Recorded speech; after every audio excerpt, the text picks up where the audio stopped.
حضرت محمد صلی اللہ علیہ وسلم اللہ تعالی کے آخری رسول اور بانی اسلام ہیں۔ تاریخ اسلام کے مطابق حضرت محمد صلی اللہ علیہ وسلم کی ولادت مکہ مکرمہ، سعودی عرب، اور اپنی زندگی کے بیشتر حصے میں ایک تاجر کے طور پر کام کیا۔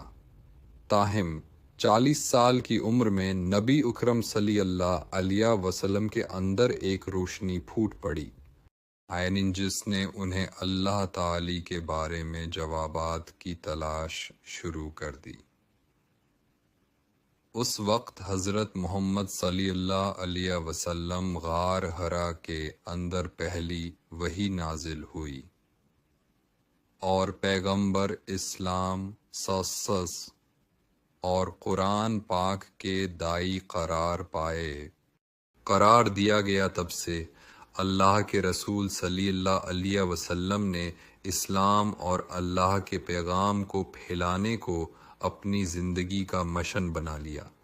وہ مکہ سے مدینہ کا سفر کیا اور SWT کے نام پر کئی جنگیں لڑیں۔ 630 عیسوی تک نبی اکرم صلی اللہ علیہ وسلم نے عرب کے بیشتر حصوں کو متحد کر دیا تھا۔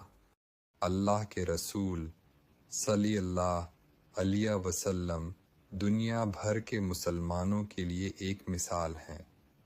انہوں نے اپنے پیروکاروں کو بتایا کہ دنیا اور آخرت کی کامیاب زندگی کا راز یہ ہے کہ انسان قرآن پاک کی تعلیمات پر عمل کرے اور اس کی سنت پر عمل کرے۔